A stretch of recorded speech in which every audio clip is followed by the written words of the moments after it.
Hi, this is Sally's Book Talk, where we bring you the best books from around the world every day.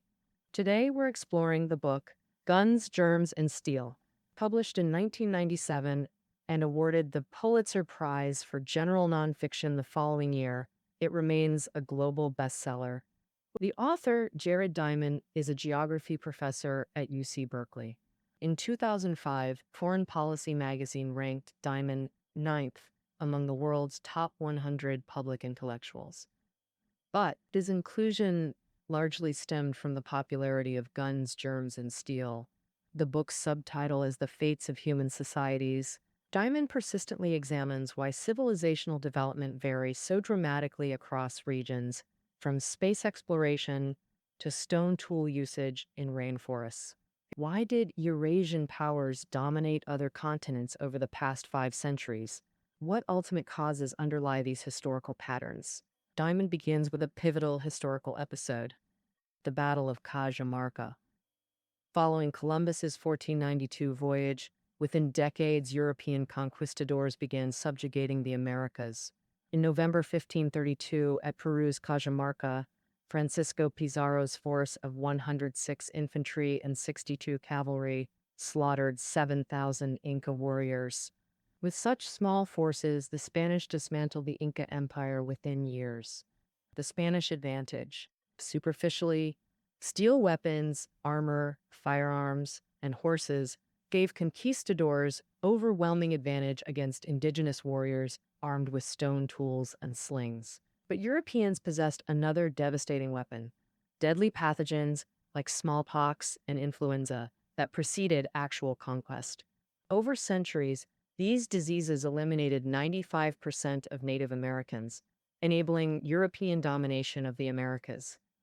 But Diamond argues these factors merely represent surface-level explanations of conquest. Diamond argues that agriculture is the ultimate root of civilizational disparities. Eurasia's unique geography and ecology enabled prehistoric humans to develop advanced agriculture first, with guns, germs, and steel all deriving from agricultural civilization. Now let's explore how agriculture first emerged in Eurasia. Agricultural development essentially involves domesticating wild species for human use. Staple crops like wheat and beans, along with livestock like cattle and dogs, all resulted from domestication. Through domestication, humans utilized genetic mutations to select desirable traits and stabilize them through breeding. Similar principles were later applied in Yuan Longping's hybrid rice development. Humans merely selected and cultivated naturally occurring biological variations.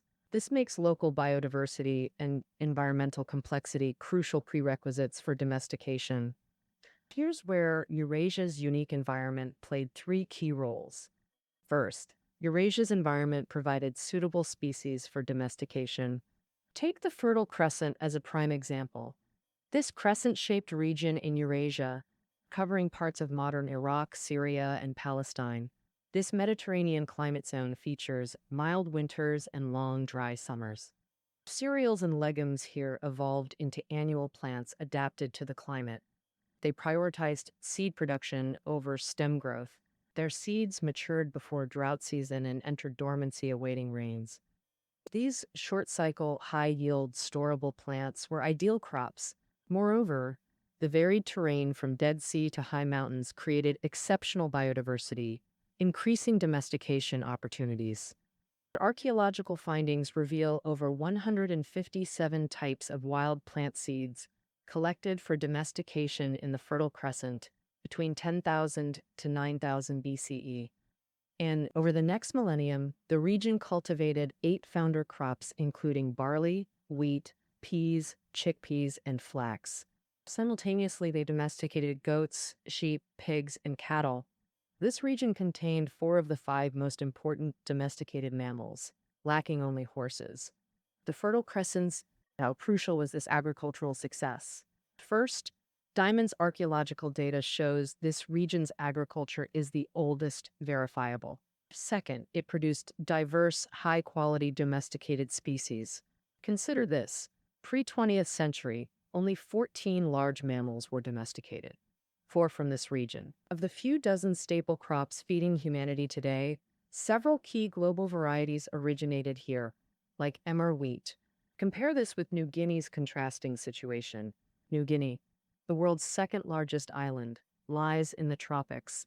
Lacking large seeded wild grains or domesticable mammals, agricultural development remains stunted. As the saying goes, you can't cook without ingredients. Environmental limitations dictated agricultural potential. We've seen how geography determines domesticable species availability. Next, Eurasia's environment uniquely supported agricultural development. Its species better met human needs through evolutionary coincidence. Why coincidence? Because human needs often conflict with species survival strategies. We desire non-toxic, palatable seeds, but such plants would get eaten before reproducing in the wild. We want seed pods that don't burst open, yet non-shattering pods prevent natural seed dispersal. Oh, the irony! Our agricultural needs contradict natural selection. We want crops with synchronized seed maturation for harvesting, while wild plants stagger ripening to avoid catastrophic loss. Similar challenges exist in animal domestication. Animal domestication requirements are surprisingly stringent. Economically viable animals need low-maintenance diets with efficient biomass conversion, unlike picky eaters. Think pandas. Their selective eating habits make them impractical. They must mature quickly and adapt well to captive environments. Thus, slow-maturing elephants become impractical. Temperament matters too, neither too aggressive nor skittish. Zebras prove too wild for harness, while antelope panic in captivity. Successful species must tolerate social hierarchy without complex structures. These strict requirements eliminate most species' agricultural value. Thus, most regions lacked viable species for agricultural development. Compared to the Fertile Crescent, Mesoamerica had pitifully few domesticable species. Only turkeys and dogs were domesticable there. Their meat output paled compared to Eurasian livestock, while maize's tough husk delayed domestication until 3500 BCE. Settled villages only emerged around 1500 BCE in the region. Geography determines both domestication potential and implementation difficulty. Now to Eurasia's third environmental advantage, continental configuration. Eurasia's east-west axis facilitated agricultural diffusion along similar latitudes. Shared sunlight patterns enabled east-west crop transfer across climatic zones. Agriculture from the Fertile Crescent reached Central Europe via the Hungarian Plain around 5040 BCE. By 1 AD, Fertile Crescent crops spanned Eurasia from Atlantic to Pacific. These greens were cultivated from Ireland to Japan. Chinese domesticated chickens spread westward along trade routes, reaching southern Europe by Roman times. Horses from western steppes became ubiquitous war tools across Eurasia. Contrast this with the Americas' north-south continental axis. This meridional axis crossed multiple climate zones, hindering crop adaptation. Mexican turkeys couldn't adapt to South American tropics. Corn faced similar barriers. After millennia, maize still couldn't traverse 700 miles to American Southwest. Thus, American agricultural development remained severely constrained. With these three factors explained, we complete the agricultural narrative. Diamond posits Eurasia's environment provided civilizational startup capital. This inherent advantage created insurmountable lead over other continents. The book dedicates significant penfob to establishing this agricultural foundation. How did guns, germs, and steel derive from agricultural advantage? Take the Fertile Crescent. Agricultural surplus accelerated development. High-yield farming supported population growth and denser settlements. This fostered four Eurasian hallmarks: state formation, writing systems, disease immunity, and technological innovation. Why were complex institutions like states inevitable in Eurasian agricultural societies? Population growth and denser settlements created conflicts among strangers needing mediation. Traditional kinship-based conflict resolution became impractical with larger communities. Agricultural surplus supported specialized non-food producers. This led to stratified societies in Sumerian, Hellenic, Roman, and Chinese civilizations. City-states developed legal systems maintaining social hierarchies. As Mencius said, those who labor with minds govern others. Those who labor with strength are governed. Greek city-states established Mediterranean colonies to relieve population pressures. Colonists demanded military protection when facing resistance. States used religious or ideological systems to foster collective identity. Contrast with New Guinea's non-agricultural societies lacking state structures. Pre-colonial New Guinea never exceeded 1 million people with limited cooperation. Fragmented terrain divided populations into thousands of isolated groups. Geographical barriers separated swamp dwellers, highland tribes, and mountain communities. This simple social organization starkly contrasts Eurasian complexity. The second civilizational hallmark, writing systems. Writing's development relates to agriculture in three key ways. Originally, writing served states for record keeping, decrees, and rituals, emotionless with limited vocabulary and simple grammar. Egyptian hieroglyphs, Chinese oracle bones, and Sumerian cuneiform all followed this pattern. This specialized tool remained restricted to elite scribes.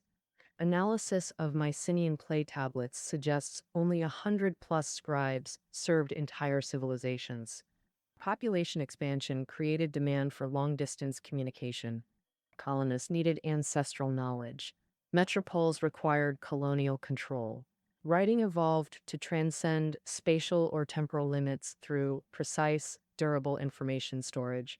This necessitated more abstract symbolic systems. Concepts like belief or emotion required representation beyond pictorial symbols.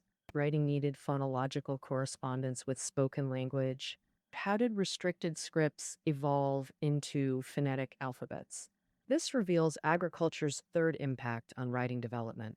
Phonetic alphabets emerged through cross-cultural collaboration across Eurasia. Script innovations accompanied agricultural diffusion.